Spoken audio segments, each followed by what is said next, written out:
This message comes from Edward Jones, where they believe rich is about taking care of what gives your life meaning. That's why your financial advisor personalizes your plan to help you preserve your progress and create something that lasts. Let's find your rich. Edward Jones, member SIPC. NPR. Hey guys, welcome back to my channel. This is Planet Money, and today we are going to be... Waylon, what are you doing? That's not our normal intro. Oh, sorry, Adrian. Okay, I'm going to start over. Get ready with me as I host Planet Money from NPR. Okay, Waylon, what has gotten into you? You know, I've been watching all these YouTube videos and Instagram Reels and TikToks. I think I've started to talk like a professional influencer. Ah, okay, well that makes sense, because... over on The Indicator, we've been doing this deep dive into the world of influencers. Hello and welcome to Planet Money. I'm Adrian Ma. And I'm Waylon Wong. Influencers are a multi-billion-dollar industry. And on today's show, we're bringing you 2 episodes from The Indicator's recent series on this rising industry. First, Darian Woods and I look into the reality of trying to make money in this business, and Darian gets a fashion influencer makeover. Then we look at the potential downsides of a career in influencing. That's coming up after our hashtag ad break.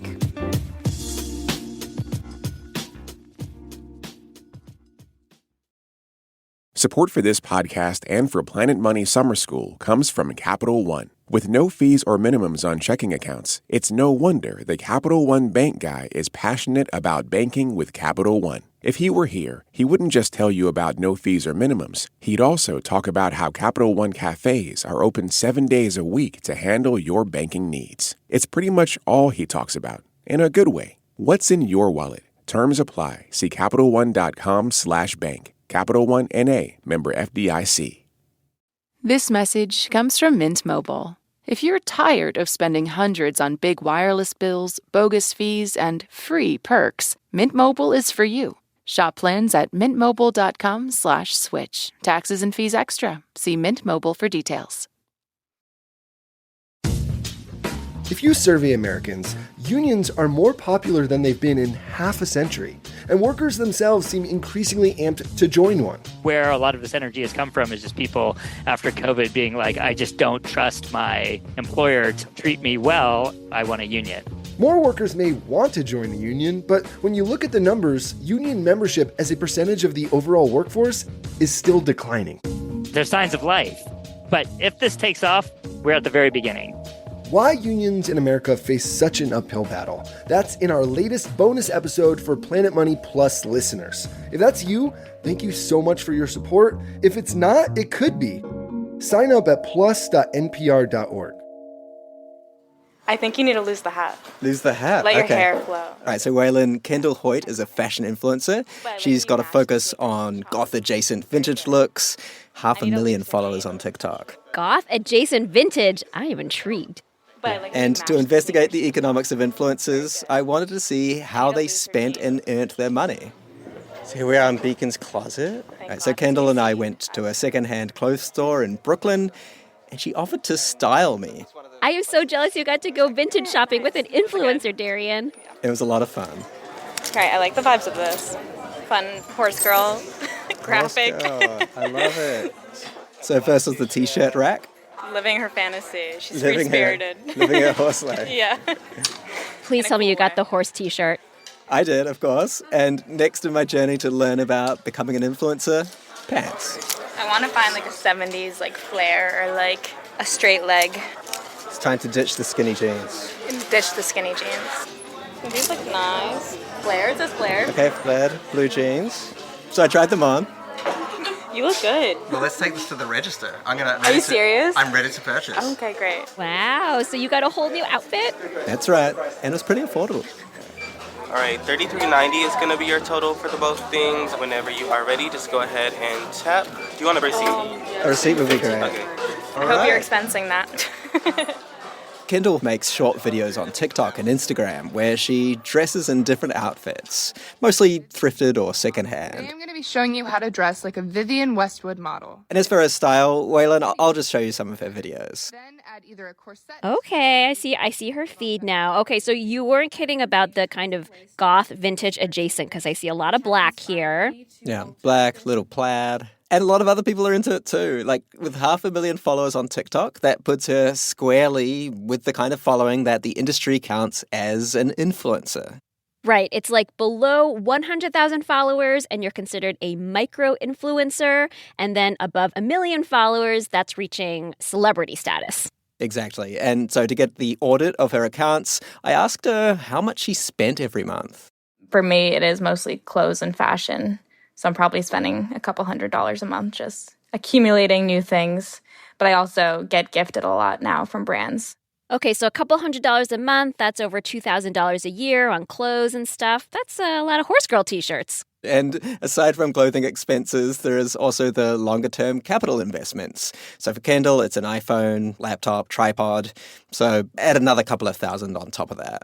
I always think about the time, like just the sheer amount of hours that you have to spend editing and making these videos so that they look really good. Yeah, so Kendall is not a full-time influencer yet. She still has to work a day job working in advertising. And I asked her how much of her spare time she manages to squeeze into her influencer work. Many. It's most of my free time I spend making content, 10, 15 hours extra a week. Okay, but then you know what I really want to know, and what I bet a lot of our listeners want to know, how much does Kendall get paid? So for 2022, I made about $15,000, which maybe is less than you'd expect hearing some other large influencers. Okay, so $15,000, and then after she subtracts her expenses, that probably leaves her with $11,000 or $12,000. It's pretty good for a side hustle, right? Yeah, I mean, for a part-time job, not bad. If you want to make it full-time, that's probably not enough to live on in New York City, though. Right. I mean, I guess I'm seeing now that gap where if you want to try to make this into a full-time thing, that's a pretty big mountain to climb. Yeah, so I spoke to an expert in the industry, Ryan Hilliard, to see if this was typical. Ryan is a general manager at a company called Hype Auditor, which analyzes influencer data. And he says you need a lot of followers for a comfortable cash flow.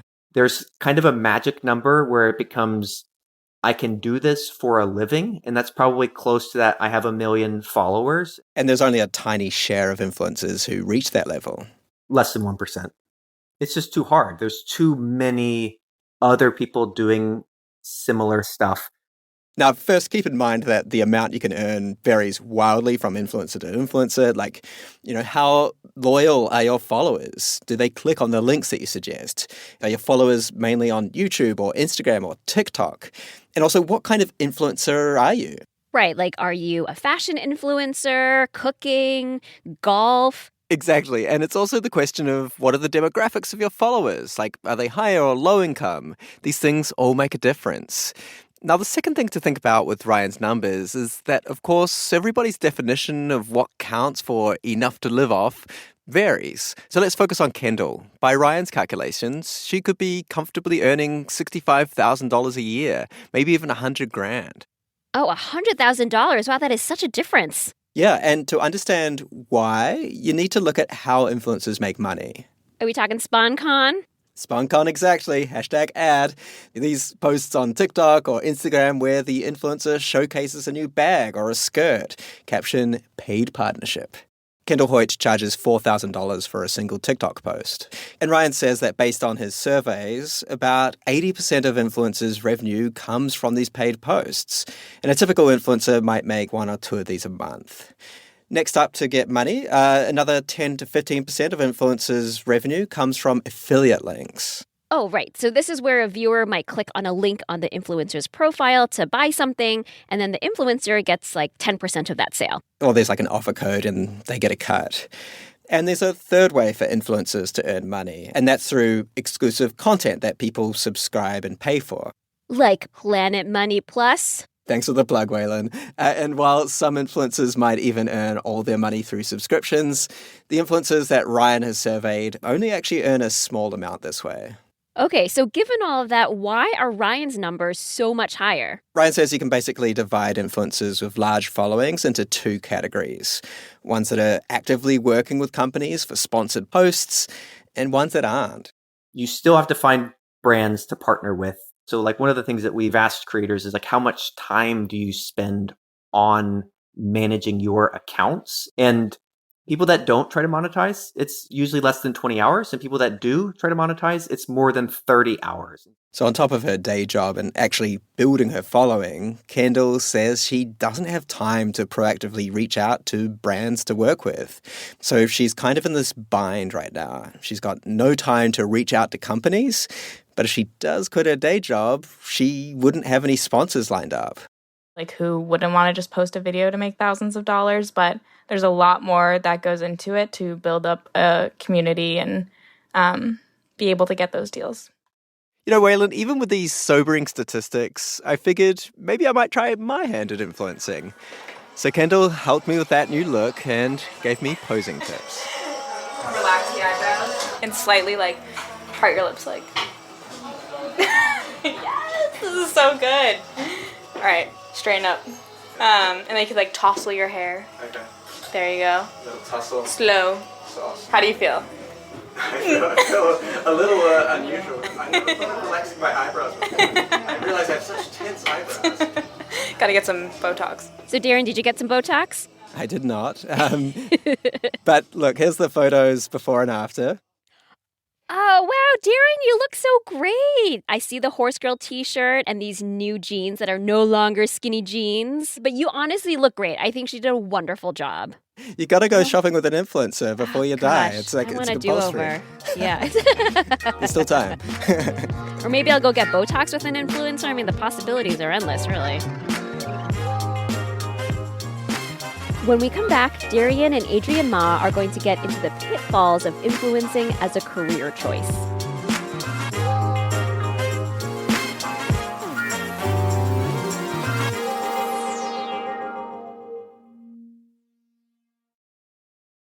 Support for this podcast and for Planet Money Summer School comes from Capital One. With no fees or minimums on checking accounts, it's no wonder the Capital One bank guy is passionate about banking with Capital One. If he were here, he wouldn't just tell you about no fees or minimums. He'd also talk about how Capital One cafes are open 7 days a week to handle your banking needs. It's pretty much all he talks about, in a good way. What's in your wallet? Terms apply. See CapitalOne.com/bank. Capital One N.A., member FDIC. Some people are lucky to figure out what they're passionate about when they're really young. And for Ronald Michelle, it was dance. I've been dancing since I was very young because my parents, I used to see them dance salsa, bachata, all the different styles. And I was introduced to music and kind of fell in love with that. And when Ronald, aka Ronnie Boy, first discovered TikTok, he found a place to share that love with the world. For the past couple of years, he's been posting videos of these fun, funky dance routines, sometimes multiple videos a day. And for Ronnie, all that dancing and posting has started to pay off. Last year, he says he made about $45,000 from video views and brand deals. So what's really fun about me being an influencer is the fact that I get to do what I love every single day and still at the same time make it a successful thing for me to make it be a living. From the outside looking in, being a professional social media influencer can seem kind of like a dream job. But as we've been talking to influencers, we've also learned that kind of like a regular schmegular job, the influencer life has its downsides. Can you just start off by introducing yourself? Yeah, my name's Lydia Keating. I'm a content creator, or if you'd like to call it an influencer, but I prefer the term content creation. It just seems like a little more respectable. We reached out to Lydia because online she's been pretty transparent about the ups and downs of making money as a social media creator. She's what you'd call a fitness and lifestyle influencer. So her videos touch on everything from exercise and diet to fashion and travel. I'm usually based out of Rhode Island, although I'm kind of a bit nomadic right now, and I'm currently in Austria. Are you over there for work or vacationing? Kind of both, and that's always kind of a weird thing in my life now that anytime I decide, I want to do something for fun, it gets tangled up with like, oh, and that could also be like a really good content opportunity. And this turns out to be one of the first downsides of influencing. When your lifestyle is your brand, the line between work and life get blurred. It's almost like every day you're getting a performance review from your boss. That sounds a little rough. Okay. Yeah. And your boss is 1.7 million strangers. 1.7 million is the number of followers Lydia has on TikTok, by the way. And anytime she can check on how many people watched her videos, for how long, how many liked them. Lydia says it can be stressful if she thinks about it too much. The grand paradox of it all is that if I do get a video that does, gets over 100,000 views, that just means that there will be an onslaught of hate comments, because the more views it gets, the more people have like hateful opinions. Even if it's 1,000 really wonderful, nice, sweet comments and then just one nasty one, like the nasty one feels so loud. Invariably, she says, a lot of those trolly remarks focus on her appearance. Because my body is like on display on the internet so much, like I'm kind of forced to constantly like think about it. Do you think that's healthy? No, I don't. I really don't. I don't think it's healthy at all. But the way I kind of rationalize it in so much of this career is a lot of people's jobs there are parts of their jobs that aren't healthy for them. So it's you win some, you lose some. So these are just a couple of the ways that making a living as an influencer can affect your mental health. But that hasn't stopped influencing from becoming a sort of aspirational career for more and more younger people. 1 in 4 Gen Z folks say they want to be a professional influencer. But if everyone's going to be an influencer, then who are they influencing? And that's my problem is that the market is going to get oversaturated. Charlotte Stavrou runs an influencer marketing agency in the UK called 76, and she's also got opinions on what aspiring influencers ought to know about this industry. I do worry that so many people want to become professional influencers and not, a doctor or, a health professional in general or, a lawyer. And as much as influencers can be paid a lot of money, and I see it every day, one of them's probably a bit better for your mental health. I don't know, Darian. I know a couple doctors and lawyers who might disagree. Right. But Charlotte's point is that the competition for eyeballs among influencers is real. One thing I would say about being an influencer is there comes a point where it's not as fun as it was. So at the beginning, when you start off, you get invited to lots of events, you get lots of things gifted to you for free. You're, the hot ticket of the moment sometimes, and it's very exciting. But then when someone else comes along who's also great and maybe hit a trend, then you might move over and then you're fighting to be seen as much as them. On top of watching out for the competition, Charlotte says influencers have to watch out for companies, which don't always play it straight. Influencers are basically freelancers, and so when those companies make contracts with influencers, Charlotte says they'll sometimes try to sneak in language that gives them more bang for the buck while shortchanging the creator. Finally, Charlotte says that influencer marketing faces the kind of problems you see elsewhere in the world: bias and prejudice. Issues with race, ethnicity, culture, gender, ability. There's so many issues in our industry in terms of who's getting paid what. Charlotte's agency has done surveys where they found a roughly 20% pay gap between white creators and creators of colour. Some of that can be attributed to follower counts, but a lot of the survey respondents said they believe race and ethnicity plays a role in that too. And it just really shows that when we think about influencer content, the people that are being paid the most are young, white, able-bodied people. One person who's experienced this pay disparity personally is Ronald Michel, Ronnie Boy, who we met at the top. So Ronnie told us about this time he and a white influencer were hired for the same marketing campaign. He says they both had about the same number of followers, but when Ronald asked that white creator how much they were getting paid, they said $1,000. And meanwhile, Ronnie says he wasn't offered any money up front, just a potential commission. I feel like there is racism in the industry, and because of that, that makes us have to work extra hard to gain what is easily accessible to other white creators. How do you feel about that? Honestly, it sucks. you know? And it makes you just want to learn the game and then learn the game smart to where the game can't use me. He's intent on overcoming the obstacles. Ronald wants to make influencing a long-term career. Lydia, on the other hand, is a little more ambivalent. She mostly enjoys the work, but eventually she'd like to transition to make a living as a writer. The truth about this job of being a content creator is, or my version of it, it's a lonely type of work. It's just you and your phone. To be a content creator is to lack community. That seems so ironic, though, because the definition of doing what you do is having a community, having a following, at least. But it's like a community that I don't even feel like I'm part of, in a way. Influencing is a booming industry, but also a relatively young one. And with all the good, there's definitely some bad. And in that sense, maybe it's not that different from any job. If you're interested in hearing more about the influencer economy, check out the podcast I co-host with Darian and Adrian, The Indicator. We just wrapped up a week that is entirely focused on influencers, from the origins of the industry to how Gen Z is thinking about it as a career path. This episode was produced by Corey Bridges and Janet Lee. It was engineered by Robert Rodriguez and Katherine Silva. It was fact-checked by Sarah Juarez and Dylan Sloan. Emily Kinslow was the podcast coordinator for the series. Viet is the Indicator's senior producer. Kate Concannon edits the show, and our acting executive producer is Jess Jiang. I'm Waylon Wong. This is NPR. Thanks for listening. This message comes from Capella University. That spark you feel? That's your drive for more. Capella University's FlexPath learning format lets you earn your degree at your pace without putting life on pause. Learn more at capella.edu.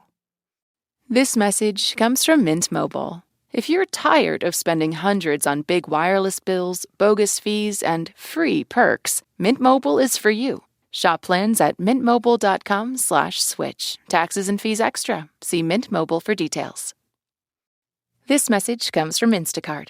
Everyone prefers things a certain way, like groceries. If you want groceries just how you like them, you gotta try Instacart. They have a new preference picker that lets you pick how ripe or unripe you want your bananas. Shoppers can see your preferences up front, helping guide their choices. Because when it comes to groceries, the details matter. Instacart. Get groceries just how you like.